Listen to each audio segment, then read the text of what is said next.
तो नमस्कार दोस्तों, आज पेंट बनाने की इंडिया की सबसे बड़ी कंपनी एशियन पेंट्स लिमिटेड ने अपने Q3 के रिजल्ट्स को पब्लिश कर दिया है। और यहाँ पे देखें तो इस क्वार्टर में पिछले क्वार्टर के मामले कंपनी के रेवेन्यूज तो कुछ ज़्यादा इंक्रीज नहीं हुए हैं, लेकिन कंपनी ने अपनी प्रॉफिटेबिलिटी बहुत ही ज़बरदस्त तरीके से इंक्रीज करी है। और इस वीडियो में हम इन्हीं नंबर्स को चेक करेंगे। और अब हम डिटेल में देखते हैं कंपनी के नंबर्स। तो सबसे पहले चेक करते हैं कंपनी का रेवेन्यू। और इस क्वार्टर में कंपनी का रेवेन्यू आया है 8,637 करोड़ रुपए, जबकि पिछले क्वार्टर में 8,458 करोड़ था। और पिछले साल के दिसंबर 2021 क्वार्टर में कंपनी का रेवेन्यू 8,527 करोड़ था। यहाँ पे देखें तो क्वार्टर पे सिर्फ 2% ग्रोथ आई है, और ईयर ऑन ईयर बेस पे भी जो कंपनी का रेवेन्यू है वो सिर्फ 1% से इंक्रीज हुआ है। लेकिन वहीं हम देखें कंपनी का ऑपरेटिंग प्रॉफिट, तो इस क्वार्टर में कंपनी का ऑपरेटिंग प्रॉफिट आया है 1611 करोड़ रुपए का, जबकि पिछले क्वार्टर में सिर्फ ये 1228 करोड़ था।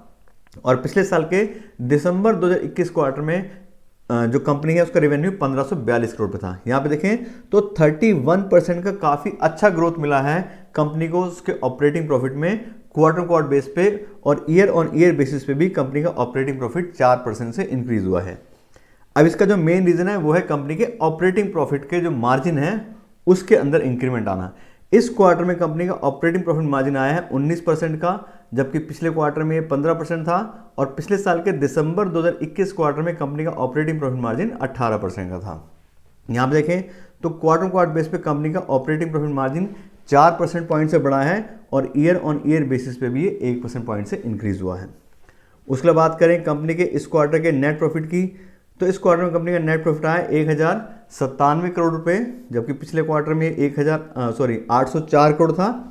और पिछले साल के दिसंबर 2021 क्वार्टर में कंपनी का नेट प्रॉफिट 1,031 करोड़ था। यहाँ पे देखें तो 36% ग्रोथ आई है कंपनी के नेट प्रॉफिट में क्वार्टर बेस पे, और 6% ग्रोथ मिली है कंपनी को उसके नेट प्रॉफिट में ईयर ऑन ईयर बेसिस पे। उसके बाद बात करें अर्निंग पर शेयर की, तो इस क्वार्टर कंपनी की अर्निंग पर शेयर आ रही है 11 रुपये 18 पैसे की, जबकि पिछले क्वार्टर में 8 रुपये 16 पैसे थी। और पिछले साल के दिसंबर 2021 क्वार्टर में कंपनी की अर्निंग पर शेयर 10 रुपये 59 पैसे थी। यहाँ भी देखें तो 37% ग्रोथ आई है कंपनी के अर्निंग पर शेयर में क्वार्टर बेस पे, और 6% की इंक्रीमेंट मिली है कंपनी को अर्निंग पर शेयर में ईयर ऑन ईयर बेसिस पे। तो यहाँ बात करें तो कंपनी ने सारे ही पैरामीटर पे ग्रोथ दिखाई है, रेवेन्यू से लेके प्रॉफिट तक के सारे ही आंकड़े हम देखें तो काफ़ी अच्छे से पॉजिटिव नंबर मिले हैं। उसके अलावा अब हम बात करते हैं कंपनी के शेयर प्राइस की और कंपनी की वैल्यूएशन की। तो आज की डेट का कंपनी का शेयर प्राइस आ रहा है 2,866 करोड़ रुपए का, और कंपनी की प्राइस बाय अर्निंग रेशियो बात करें तो 72 की प्राइस बाय अर्निंग पे कंपनी ट्रेड कर रही है, और ये एक हाई पी/ई है, यानी कंपनी ओवर वैल्यूड कंपनी की कैटेगरी में है। उसका रीजन भी आपको पता है, कंपनी बहुत अच्छी है, प्रोडक्ट अच्छे हैं, ब्रांड बहुत ही जबरदस्त है।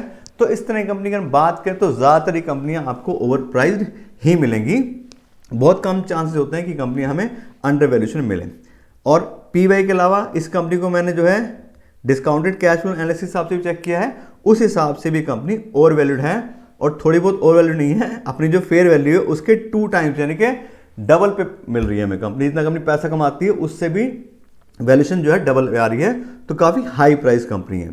अब अगर हम बात करें अपने इन्वेस्टमेंट डिसीजन की, तो ऑलरेडी अगर आपने इस कंपनी में इन्वेस्ट किया हुआ है तो आप देख रही हो रिजल्ट्स भी अच्छा है, कंपनी का बिजनेस अच्छा चल रहा है, तो बिल्कुल हमें इन्वेस्टेड रहना चाहिए, कोई दिक्कत ही नहीं है। लेकिन अगर आप अपना नया पैसा इसमें इन्वेस्ट करना चाह रहे हैं तो मेरे हिसाब से अभी सही समय नहीं है, क्योंकि बहुत ज़्यादा ओवर वैल्यूएशन में कंपनी चल रही है। तो इस कंपनी की जगह और बहुत सारी कंपनी हैं, अलग अलग सेक्टर्स हैं, वहाँ पे हम इन्वेस्टमेंट के लिए देख सकते हैं जहाँ हमें अंडर वैल्यू कंपनियाँ मिल सकती हैं। कंपनी अच्छी है, लेकिन आप इसको बहुत ज़्यादा हाई प्राइस पे खरीदेंगे और प्रॉफिट कंपनी उतना जनरेट नहीं कर पा रही है जिस हिसाब से उसकी वैल्यूएशन है, तो हमें लॉस होने के ही चांसेस तरह की कंपनी में ज़्यादा रहते हैं। हाँ, बाई चांस कोई टाइम आए, कोई टेम्परेरी प्रॉब्लम आए और कंपनी की वैल्यूएशन कम हो जाए, बिजनेस ठीक रहे, तब हम इस कंपनी में इन्वेस्टमेंट के देख सकते हैं। तो आज के लिए इतने रखते हैं। आशा करते हैं आपको वीडियो अच्छी लगी होगी।